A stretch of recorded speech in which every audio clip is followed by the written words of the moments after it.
Shalom, bertemu lagi di renungan hari ini ya, puji Tuhan. Hari baru, berkat baru, penyertaan Tuhan yang selalu ada dalam hidup kita. Hari baru, berkat baru, penyertaan Tuhan yang selalu ada dalam hidup kita merupakan berkat bagi kita ya selama kita ada di dunia ya. Ingat ya bahwa setiap hari adalah berkat baru, kesempatan kita untuk mengucap syukur, kesempatan kita untuk mohon ampunan ya, untuk melakukan apa yang dikehendaki Tuhan. Jangan bosan untuk mengingatkan diri kita dan orang-orang yang mau mendengarkan kita mengenai ini. Ya, memang membosankan, tetapi itu kenyataan yang harus kita terima. Ya, bahwa melakukan kehendak Tuhan saja itu memang yang harusnya kita lakukan. Cuma itu. Ya, di dalam melakukan kehendak Tuhan tuh hal-hal baik ya, karena Tuhan sudah mengatur apa yang boleh, apa yang tidak. Ya, kita bisa melakukan bersama-sama dengan orang-orang yang sama-sama cinta Tuhan, ya sama-sama mau melakukan kehendak Tuhan. Ya, itu yang harus kita ingatkan pada diri kita, jangan pernah bosan. Dan merupakan anugerah bagi kita kalau kita sekarang mengetahui bahwa Tuhan Yesus itu nyata, ada ya. Di Alkitab juga merupakan dikatakan merupakan anugerah ya. Karena kita tahu bahwa Tuhan Yesus itu Tuhan kita. Amin ya. Hal-hal yang luar biasa sudah Tuhan sediakan bagi kita umat manusia, pembelaannya. Kalau hal-hal sesuatu mau terjadi bagi kita, Tuhan tuh pasti berbicara pada orang-orang utusannya. Di Alkitab dikatakan nabi atau apapun ya, tapi yang kita tahu itu adalah pertolongan Tuhan. Tuhan sampai mau menolong umat manusia, walaupun itu kesalahan manusia sendiri ya, tapi Tuhan tetap mau menolong. Luar biasanya Tuhan kita tuh seperti itu ya. Sadari itu bahwa kita tuh orang-orang yang sangat dicintai Tuhan. Amin ya, puji Tuhan, amin. Kita akan lanjutkan membaca dan merenungkan ayat firman Tuhan ya. Merupakan anugerah ya kita bisa mengenal Tuhan ya. Bahkan Tuhan sudah menyiapkan kitab ini. Tuhan menyuruh orang-orangnya sendiri di zaman nabi-nabi, zaman para rasul, para murid Tuhan Yesus untuk menuliskan ya apa yang perlu diketahui manusia. Bayangkan zaman dahulu kala ya, dimana saat itu belum secanggih sekarang, disuruh nulis. Bayangkan kalau bukan karena bimbingan Roh Kudus, tulisan sebanyak ini. Bahkan di Alkitab dikatakan kalau kisah Tuhan Yesus selama ada di dunia ditulis semua. Dunia itu tidak cukup, apalagi ditambah kisah pada zaman nabi-nabi ya kan. Tapi di Alkitab dikatakan apapun yang perlu diketahui manusia itu sudah ada di Alkitab. Ya, itu luar biasanya Tuhan kita. Amin ya, begitu luar biasanya. Bayangkan masih berbicara di era ini. Itu hal yang luar biasa kan. Dan percayalah bahwa Tuhan itu adil. Manusia satu dengan lainnya itu sama. Di muka Tuhan itu sama. Kalau ada seseorang yang bisa dipakai Tuhan, Anda juga bisa. Asalkan lakukan kehendak Tuhan. Jangan ada kemunafikan. Ya, benar-benar cinta Tuhan. Lakukan apa yang dikehendaki Tuhan. Walaupun tidak sempurna menurut dunia ya.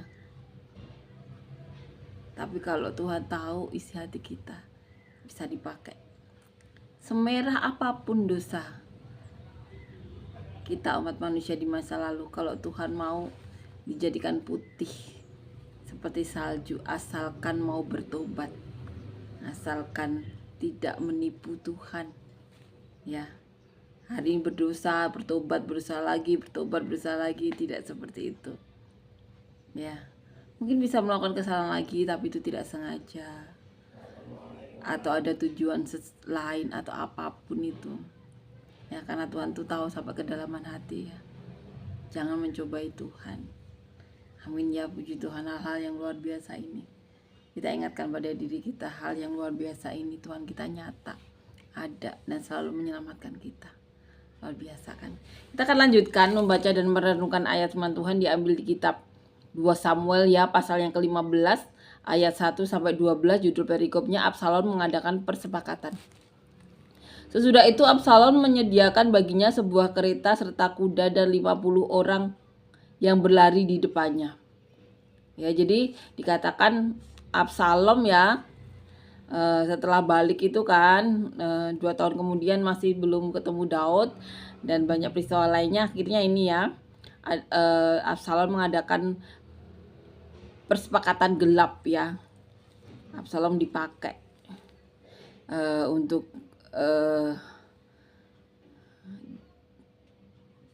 menyingkirkan Daud ya, walaupun tidak berhasil tetapi Absalom mengizinkan dirinya ya untuk dipakai. Dikatakan sini mengadakan persepakatan gelap ya.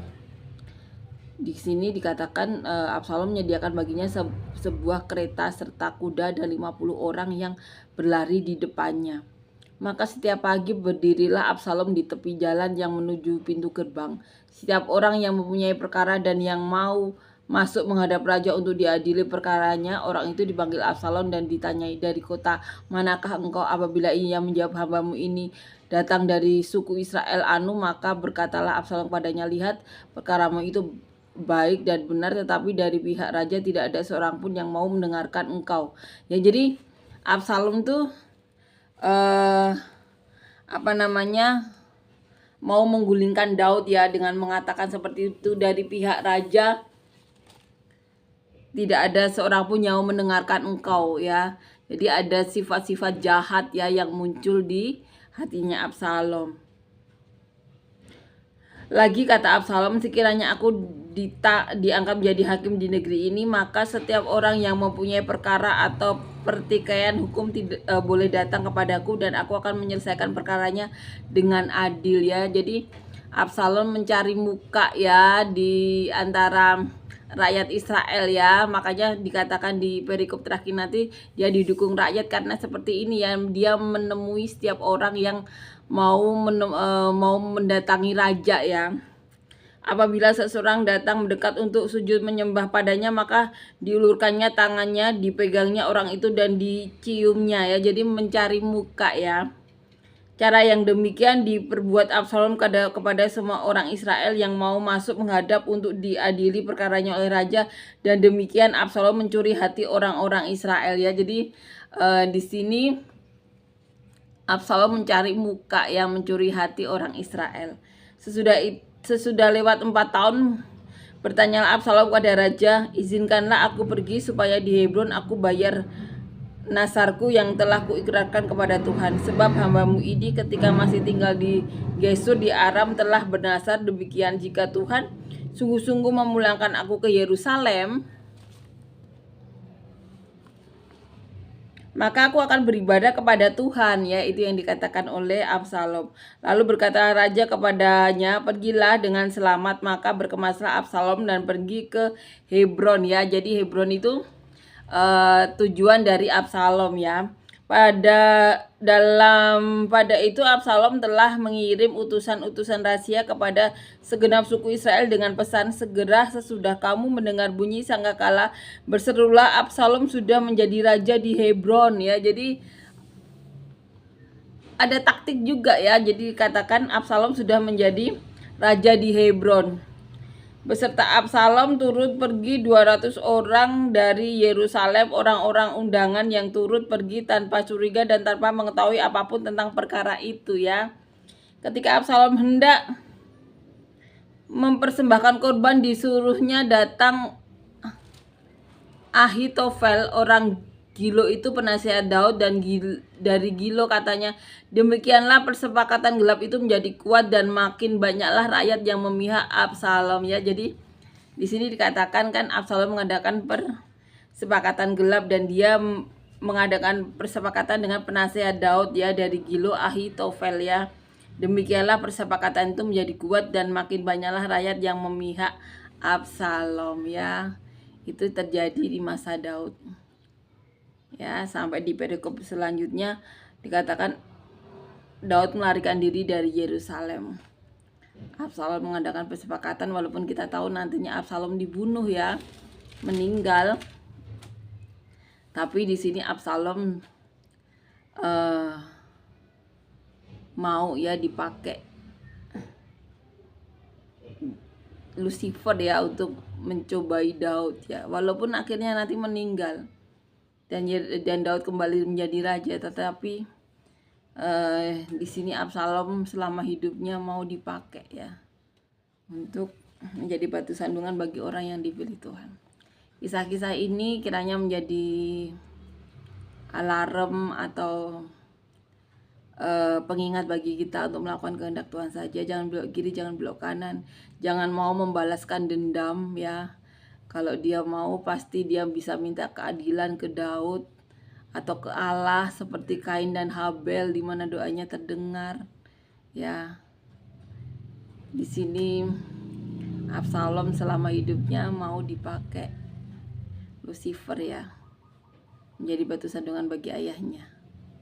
Amin ya, kiranya kita selama di dunia bisa saling menguatkan, tidak menjadi orang-orang seperti yang ditulis di sini ya, tetapi yang berseberangan dengan orang-orang yang dipilih Tuhan, tetapi menjadilah orang-orang yang menjadi sekutu dari orang-orang yang dipilih Tuhan untuk sama-sama bisa melakukan kehendak Tuhan ya, untuk sama-sama bisa mencapai tujuan yang sama ke surga bertemu dengan Tuhan.